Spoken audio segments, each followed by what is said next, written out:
കൃത സോഫ്റ്റ്വെയറിൻ്റെ ഒരു പുതിയ ടെക്നിക്ക് വിശദീകരിക്കുന്ന ഒരു അനിമേഷൻ പ്രവർത്തനമാണ് ഇവിടെ ചെയ്യാൻ പോകുന്നത്. ഒരു സ്റ്റാർ റൊട്ടേറ്റ് ചെയ്യുന്ന രീതിയിലുള്ള ഒരു അനിമേഷനാണ് നമ്മളിവിടെ ചെയ്യുന്നത്.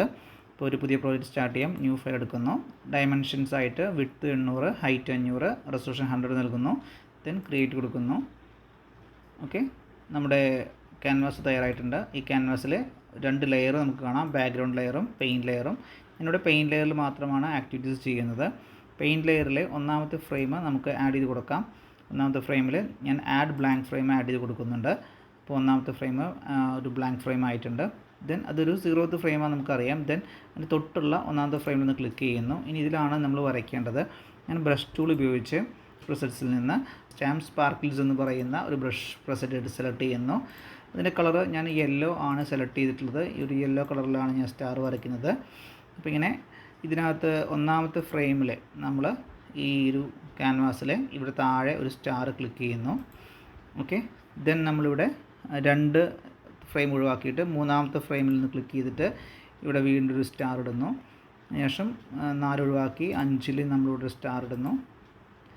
ദെൻ 6 ഒഴിവാക്കി 7ൽ ഇവിടെ ഒരു സ്റ്റാർ ഇടുന്നു. ദെൻ 8 ഒഴിവാക്കി 9ൽ ഇവിടെ ഒരു സ്റ്റാർ, 10 ഒഴിവാക്കി 11ൽ നമുക്കിവിടെ ഒരു സ്റ്റാർ ഇട്ട് കൊടുക്കാം. ഓക്കെ, ഇനി നമുക്ക് അനിമേഷൻ സെറ്റ് ചെയ്യാം. അനിമേഷൻ സെറ്റ് ചെയ്യാൻ വേണ്ടിയിട്ട് ഇവിടെ ഈ ടൈം ലൈനിൽ തന്നെയുള്ള അനിമേഷൻ സെറ്റിങ്സ് മെനു എടുക്കുന്നു. ഇവിടെ നമ്മൾ 11 ഫ്രെയിമാണ് യൂസ് ചെയ്തിട്ടുള്ളൂ. അപ്പം ഞാനിവിടെ 12 എൻഡ് ക്ലിപ്പ് 12 കൊടുക്കുന്നു.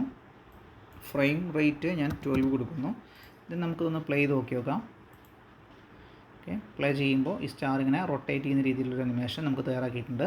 ഓക്കെ, അപ്പോൾ അനിമേഷൻ വർക്ക് ചെയ്യുന്നുണ്ട്.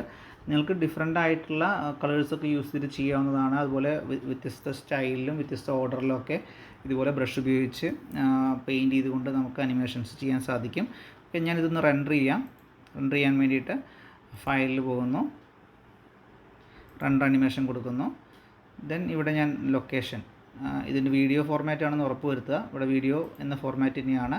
അതിനുശേഷം ഇവിടെ ലൊക്കേഷനിൽ ഞാൻ ഡെസ്ക്ടോപ്പ് സെലക്ട് ചെയ്യുന്നു. ഞാനിവിടെ പേര് സ്റ്റാർസ് എന്ന് കൊടുത്ത് സേവ് കൊടുക്കുന്നു. ദെൻ ഓക്കെ കൊടുക്കുക. ഓക്കെ, അപ്പോൾ പ്രവർത്തനം റെൻഡർ ചെയ്തും കഴിഞ്ഞിട്ടുണ്ട്. ഓക്കെ, അപ്പോൾ ഇത്തരത്തിൽ ഡിഫറെൻ്റ് ആയിട്ടുള്ള കളേഴ്സ് ഉപയോഗിച്ചിട്ടും സ്റ്റാറുകൾ വലിപ്പം കൂട്ടിയിട്ടൊക്കെ നമുക്ക് അനിമേഷൻസ് കൃതിയിൽ തയ്യാറാക്കാൻ സാധിക്കും. ഓക്കെ, അപ്പോൾ നമുക്കിനി പുതിയ ടിപ്സുകളുമായി അടുത്ത വീഡിയോയിൽ കാണാം. Thank you.